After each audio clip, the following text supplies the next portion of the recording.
interpreted programming language which is object oriented, and it's similar to C++ or Java. Ruby is designed to make the programmer happy. Actually, it was released by another man, Mats. His name is actually he's a Japanese. His name is Yukihiro Matsumoto, but we are calling him as Mats.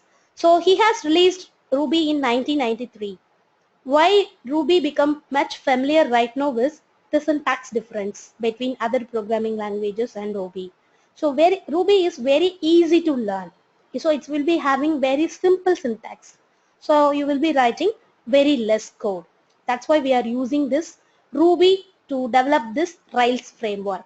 As I told you earlier, this Rails framework is written in Ruby programming language. That's why we are having this name for this framework.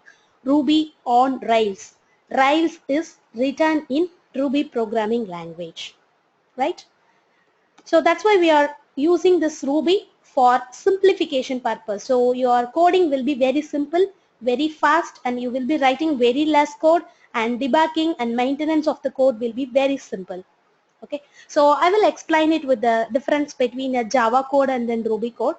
So right now let us say I'm going to write a Java program. It's a sample Java program. It's not just giving you the syntax. Okay, so it's a Java program which is used to display your name or display something for 3 times. So if you are writing a Java code, you will be writing something. Public static void main. This is the main functionality. After that, you need to initiate a looping structure. So this looping structure will go for 3, and we need to make it I++, and after that you need to open the close brace and you need to print something for that. Whatever you want to print, you need to use print.println. So this is just a syntax to print something maybe for 3 times in your Ruby code. Okay, so and you need a terminator and then close brace and again close brace. So after this one, you need to save the file with the .java extension. After you need to compile the code, then you need to execute the code. So these are the things you need to do for displaying a Ruby for 3 times. So what would be the output of this code when you do that? Ruby.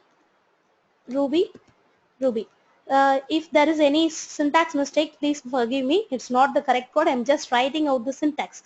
How you will be writing in Java. That's it. Okay. How many lines of code? 1, 2, 3, 4.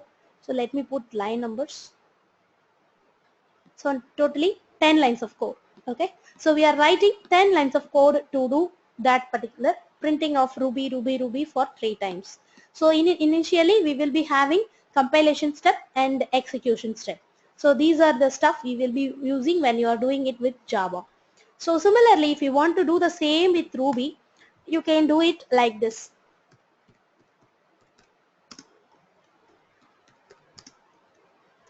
So I'm just doing it in a single line, and you can get the output on the go. Okay, can you able to see? It's just a single line of code. How this is possible means Ruby is a interpreted language. So interpreted language means it don't need the compilation step. In Java or C++, we need to do the compilation because it cannot understand your logic. You should convert your logic into machine code. Then only you can able to execute and you can able to get the output. So that process is called compilation. But in Ruby, the compilation step is not necessary. It can understand your coding, so it can give you the output on the go. Okay, so that is called interpreted language. So this is a Ruby interpreter. So in this Ruby interpreter, I am giving just one line of code, 3 dot times puts Ruby. That will print the output Ruby for 3 times. Okay, so you will be getting this output very quickly. This is the very simple syntax. You can see comparing with 10 lines of code, here I can do the same thing with Ruby in a single line. Even I don't need any file, any kind of compilation step, execution step. It is giving you the output directly. That's why, like this syntax wise, Ruby is very simple to use. That's why we are telling this one. So it is having very simple syntax, English-like syntax, so you can understand. Anyone can understand from this code. 3 times puts Ruby. Anyone without having a basic knowledge about Ruby, they can able to understand this coding. What is this? Okay, so anyone can learn Ruby very easily. Okay, so that's the magic behind this Rails framework, because the Rails framework is written in core Ruby language. So the syntax wise, the semantic wise, and the debugging wise, everything is simple. That's why we are telling Ruby on Rails can able to complete your web application very quickly. I mean, you can able to write your very applications very quickly, because the developer will write very less number of code, right?